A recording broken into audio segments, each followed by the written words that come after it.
کہ اہل تشیع حضرات کو عموماً دیکھا گیا ہے کہ وہ اپنی نماز میں رکوع و سجود میں درود پڑھتے ہیں، جبکہ سنی حضرات صرف تشہد میں درود شریف پڑھتے ہیں۔ کیا ہم اہل سنت بھی رکوع و سجدوں میں درود شریف پڑھ سکتے ہیں؟ پہلی بات یہ کہ تشہد کے اندر شیعہ بھی درود پڑھتے ہیں، ہم بھی درود پڑھتے ہیں، اس کے اوپر تو اتفاق ہے۔ اب رہ گیا ان کا رکوع اور سجدے میں درود پڑھنا، تو اس سلسلے میں میری شیعہ علماء سے باقاعدہ بات ہوئی ہے کہ آپ کی جو اپنی کتابیں ہیں احادیث کی یا فقہ کی، ان میں تو رکوع اور سجدے میں درود ہے ہی نہیں ہے، یہ آپ نے خود سے داخل کیا ہے۔ تو وہ کیا کہتے ہیں؟ مستحب ہے۔ سمجھ آئی؟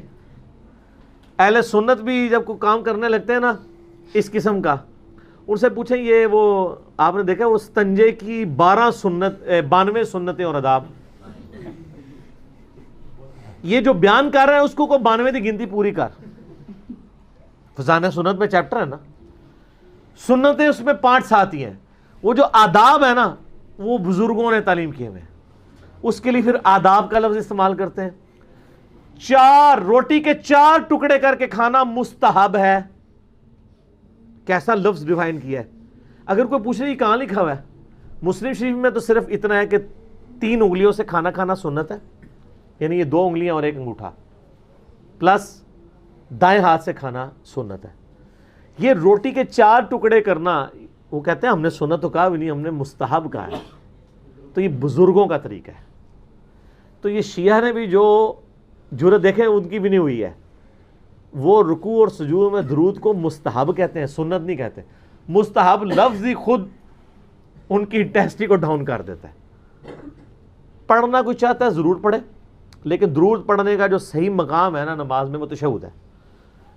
اجتہاداً دعا کے طور پہ پڑھنے کا جواز ہے، کیونکہ صحیح مسلم میں حدیث ہے، نبی علیہ السلام نے فرمایا تم اپنے سجدے کی حالت میں اپنے رب سے سب سے زیادہ قریب ہوتے ہو، لہذا سجدے میں خوب دعائیں مانگا کرو۔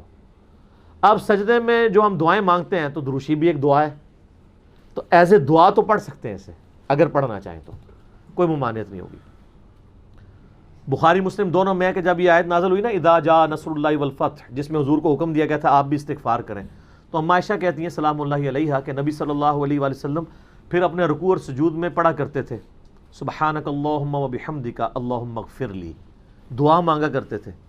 نماز کی تسبیحات ایک تو وہ ہے نا جو مسلم شریف میں آئی ہیں، سبحان ربی العظیم اور سبحان ربی الاعلیٰ، رکوع اور سجود کی، اور بخاری و مسلم میں یہ تسبیح بھی ہے سبحانک اللہم وبحمدک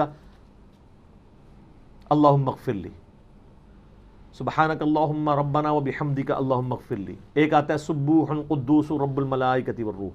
تو دعائیں آپ مانگ سکتے ہیں ایز اے دعا، لیکن روٹین کے طور پہ نہ کریں۔ روٹین کے لیے تشہد جگہ ہے درود شریف پڑھنے کی، آلریڈی سنی بھی وہاں پڑھ رہے ہیں، شیعہ بھی وہاں پڑھ رہے ہیں۔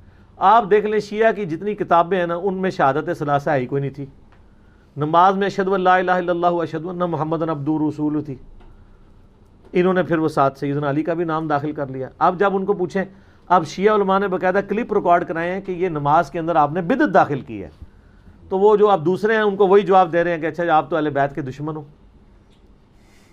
یہ تو توہین مذہب کی گالی تو ہر وقت موجود ہے نا کسی کو نکالنے کے لیے۔ ایون بریلویوں میں بھی کوئی شخص میلاد کے اندر ہونے والی خرافات کا ذکر کر دے تو وہ کہیں گے یار یہ اندروں پھر گیا، اس نے لبادہ سنیت کا اوڑا ہوا ہے، اندر سے یہ نجدی ہے۔ یہ کسی کو بھی کہہ سکتے ہیں۔